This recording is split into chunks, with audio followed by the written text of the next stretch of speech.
Assalamualaikum warahmatullahi wabarakatuh. Dunsana Kandos Channel dimanapun berada, selamat berjumpa kembali dengan kami Kandos Channel, saluran informasi dan hiburan ragam Minang.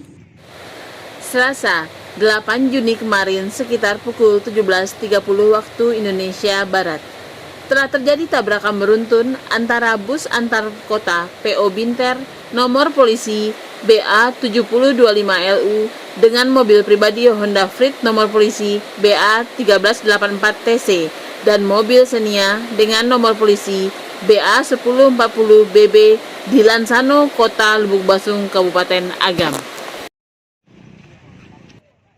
Sebagaimana yang dikutip dari laman lumbunginformasi.net, kejadian tersebut berawal dari bus antar kota PO Binter yang melaju dari Bukit Tinggi menuju arah Simpang Gudang, diduga mengalami pecah ban sebelah kiri, sehingga bus yang membawa penumpang sekitar 20 orang tersebut oleng dan menabrak Honda Freed yang sedang berhenti hendak menaikkan barang ke dalam mobilnya.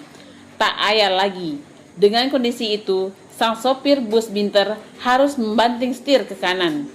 Namun karena takut membentur marka jalan dua jalur tersebut, sang sopir harus membanting setirnya lagi ke kiri, yang mana saat itu di sebelah kiri juga sedang parkir sebuah mobil Xenia.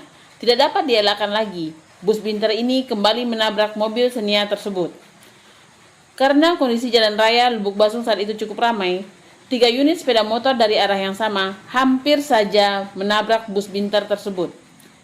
Tidak lama setelah kejadian itu, polisi Satuan Lalu Lintas dari Polres Agam langsung turun ke lokasi TKP guna mengendalikan arus lalu lintas dan mengumpulkan data-data kecelakaan.